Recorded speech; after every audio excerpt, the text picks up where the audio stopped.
Bienvenue pour cette nouvelle vidéo sur fonctions et dérivations. Nous avons défini trois objectifs. Donc, premier objectif, déterminer le nombre dérivé d'une fonction f.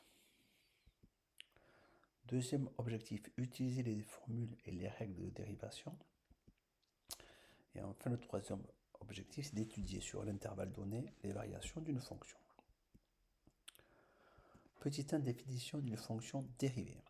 Lorsque pour tout x de l'intervalle i, la fonction f est définie et admet un nombre dérivé, on dit qu'elle est dérivable sur i. La fonction notée f' qui à x associe f' de x est appelée fonction dérivée de f ou dérivée de f. Alors exemple, la fonction f de x égale x au carré. Alors, nous avons vu lors d'une activité que le coefficient directeur a d'une tangente à un point A d'abscisse xa de la courbe est le nombre dérivé f' de xa de fonction f en ce point. Donc nous avons tracé la fonction x au carré au point d'abscisse x égale 1, donc le point A, nous avons tracé la tangente. Donc on peut noter que si on se décale de 1 à partir du point A horizontalement, on remarque que l'on monte de 2 pour retrouver la droite, la tangente AA et à la courbe. Donc on peut conclure que le coefficient directeur ou la pente de la tangente AA est égal à 2. Ici, en A d'abscisse xa égale 1, le nombre dérivé est donc égal à 2. On peut écrire f' de 1 est égal à 2.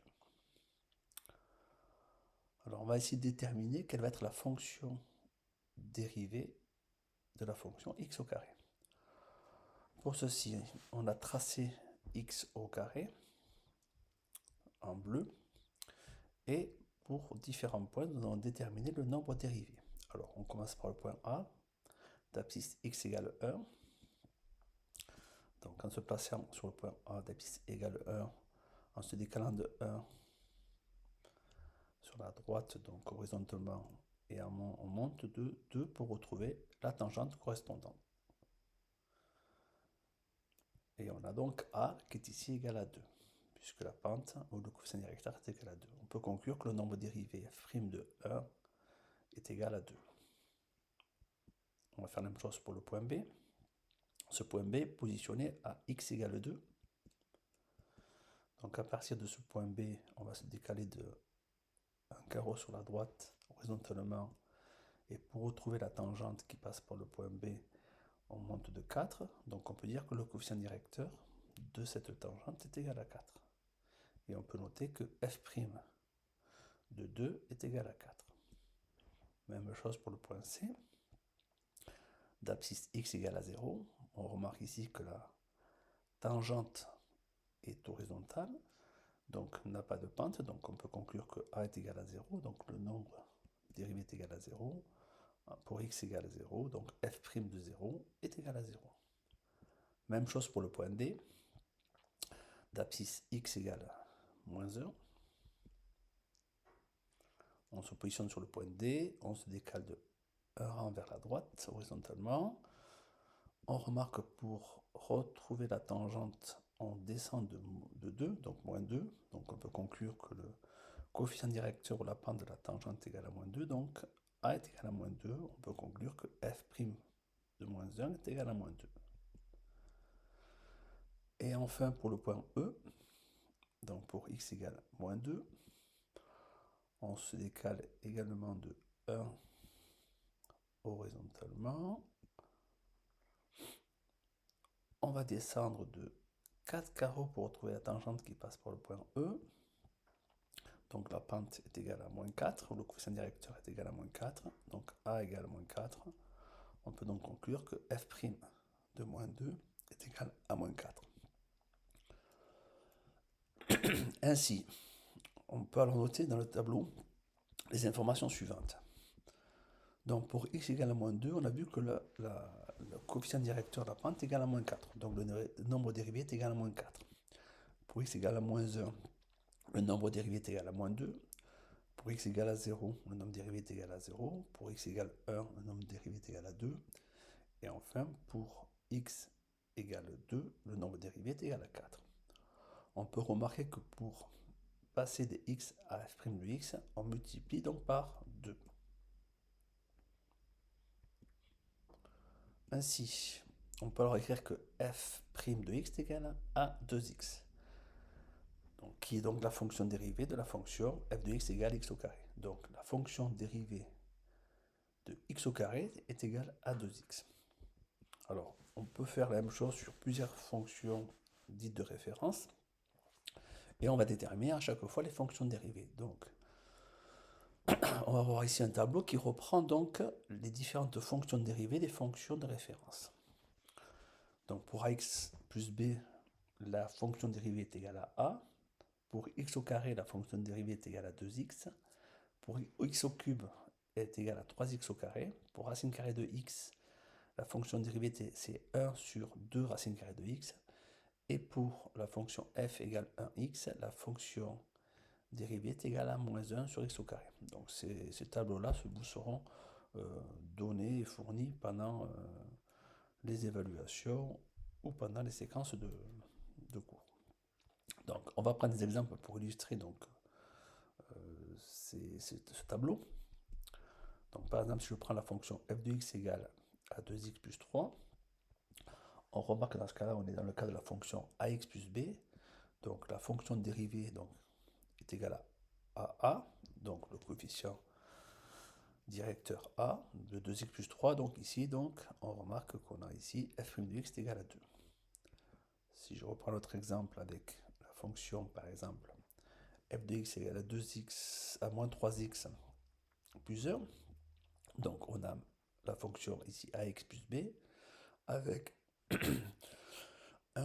une valeur de a qui est égale ici à moins 3. Donc on peut conclure que f' de x est égal à moins 3. Donc la valeur de a de la fonction de moins 3x plus 1. Alors, si on reprend d'autres propriétés, donc propriétés des fonctions dérivées, donc soit f est juste de fonctions définies dérivables sur l'intervalle i et k un nombre réel. Donc la fonction k fois f est dérivable sur i. On peut conclure que la dérivée de k fois f est égale à k fois la dérivée de f. Donc on va se resservir donc de notre tableau de référence. On va prendre un exemple pour illustrer cette propriété. Donc f de x égale à 2x au carré. Donc on remarque ici qu'on a dans 2x au carré, on a x au carré. Donc à qui on associe la fonction dérivée 2x. Donc on peut écrire ici f' de x égale à 2x. Et comme on a un coefficient k qui est égal à 2 ici, donc on va faire 2 multiplié par 2x. Ce qui me donne ici 4x. Donc la fonction dérivée de 2x au carré est égale à 4x. Exemple 2, f de x égale à moins 4x au cube. F' de x égale, donc on voit qu'on a ici x au cube. Donc la fonction dérivée c'est donc 3x au carré. Donc ici on écrit donc f' de x égale à 3x au carré, mais qu'on a un coefficient devant qui est de moins 4, on va faire moins 4 multiplié par 3x au carré, ce qui me donne ici moins 12x au carré. Donc la fonction dérivée de moins 4x au cube est égale à moins 12x au carré. Autre exemple, f de x égale à 3 sur x. Donc ici j'ai 3 sur x. On remarque ici qu'on a la fonction 1 sur x. Donc je peux remplacer ici 1 sur x par moins 1 sur x au carré. Comme on a un coefficient 3 devant, donc on va faire 3 que multiplie moins 1 sur x au carré. Ce qui me donne donc moins 3 sur x au carré. Dernier exemple, pour cette propriété, f de x égale à 2 racine carrée de x. Donc f de x prime égale à... Remarquons ici, on a racine carrée de x. Donc racine carrée de x, la dérivée c'est 1 sur 2x au carré. 1 sur 2 racine carrée de x. Donc ça fait 1 sur 2 racine carrée de x. Comme on a un coefficient ici 2 devant, donc on va faire ici 2 que multiplie 1 sur 2 racine carrée de x.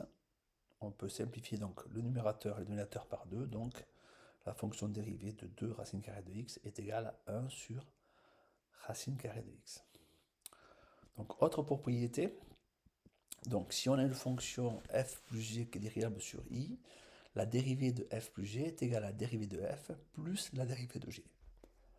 Donc disons, pour illustrer ça encore nos tableaux de référence, pour déterminer donc une fonction dérivée de la fonction f de x égale x au carré plus 3x moins 4. Donc ici on remarque que l'on a x au carré. Donc x au carré, la fonction dérivée, donc c'est 2x. Et donc on va additionner donc la dérivée de la fonction de 3x moins 4. Donc 3x moins 4 égale, donc c'est donc ax plus b. Donc la fonction dérivée, donc c'est a. Ici a est égal à 3. Donc ma fonction f' de x est égale à 2x plus 3. Autre exemple, f de x est égal à 3x au cube moins 2x au carré moins 2x plus 8. Donc on remarque ici qu'on a x au cube, donc est égal à 3x au carré.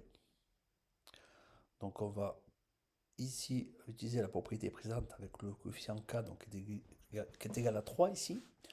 Donc on va faire 3 que multiplie donc 3x au carré.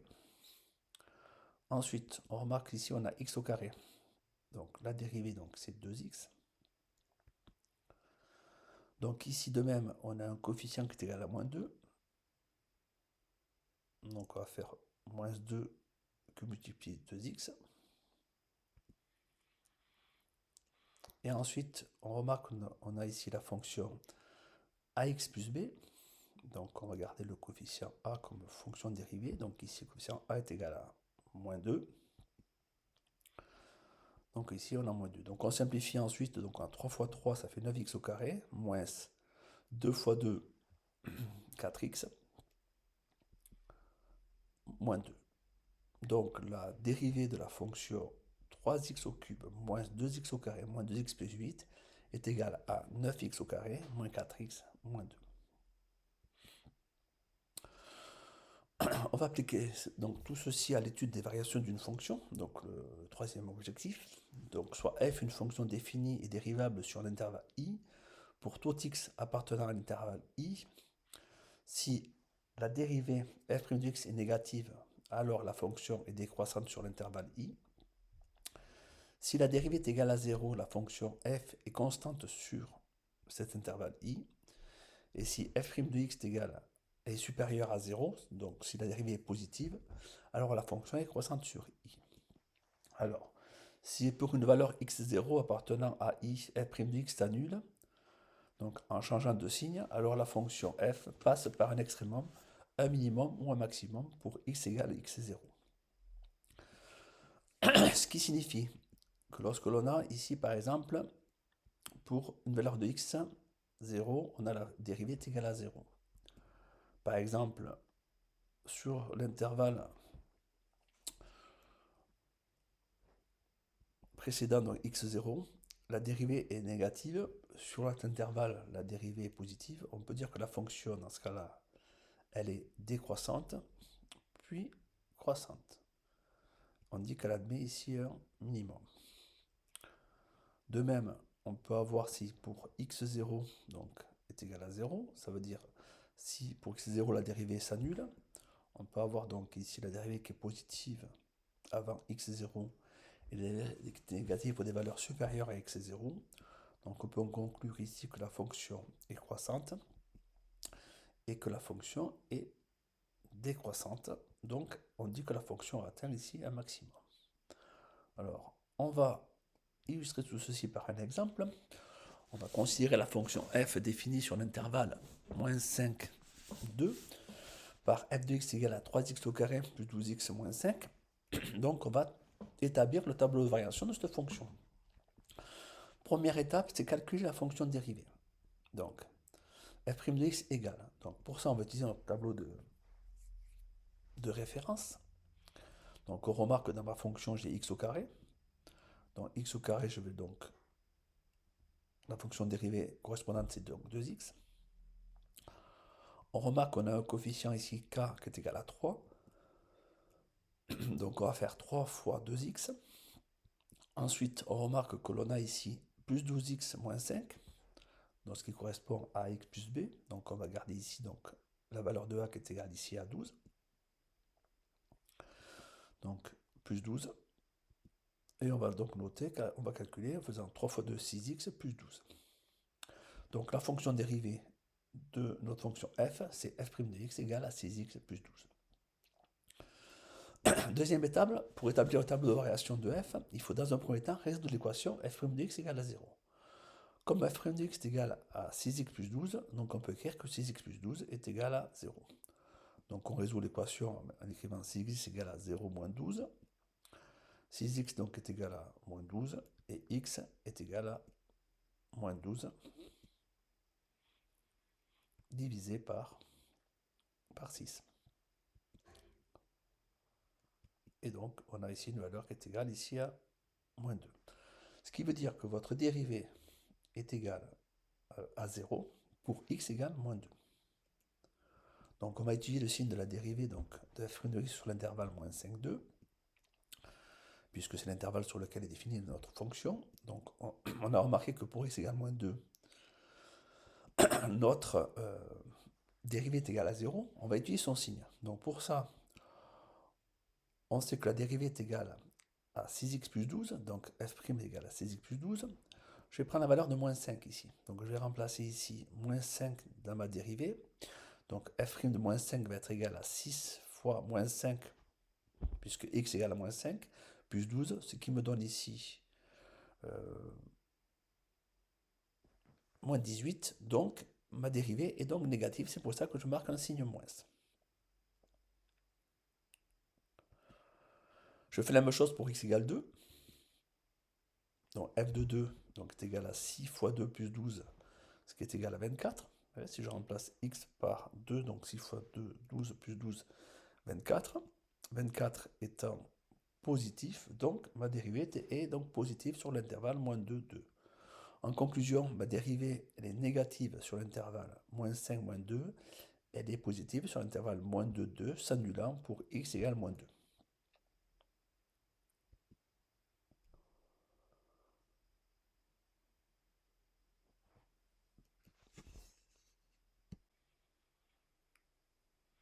Donc on a déduit le tableau de variation f sur l'intervalle moins 5, 2. Donc on sait que pour x égale moins 2, notre dérivée est égale à 0. Et on a vu que sur l'intervalle moins 5, moins 2, elle est négative. Et sur l'intervalle moins 2, 2, elle est positive. Donc ainsi on peut conclure que la dérivée sur l'intervalle moins 5, moins 2 est négative, donc la fonction est décroissante.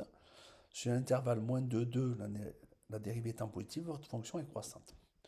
Donc on va déterminer les valeurs correspondent par exemple à x égale moins 5. Donc pour ça, on va repartir de l'expression de ma fonction f de x qui est égale à 3x au carré plus 12x moins 5. On va remplacer ici x par la valeur de 5, de moins 5. Donc f de moins 5 est égal à 3 fois moins 5 au carré, attention aux parenthèses, plus 12 fois moins 5, donc c'est égal à 10. Donc pour x égale moins 5, f de moins 5 est égal à 10. Même chose pour x égale à moins 2. Donc on va remplacer x par moins 2. Donc dans ma fonction, donc ça fait 3 fois moins 2, attention aux parenthèses, au carré, plus 12 fois moins 2 est égal à moins 5 est égal à moins 17. Et de même pour x égale 2, la borne supérieure de l'intervalle, donc f de 2 est égal à 3 fois 2 au carré plus 12 fois 2 moins 5 est égal à 31. Donc pour x égale 2, f de 2 est égal à 31. Ainsi, on peut conclure que la dérivée s'annule en changeant de signe pour x égale à moins 2. Ainsi, la fonction f admet un minimum qui a pour valeur f de moins 2 qui est égal à moins 17. À vous de jouer.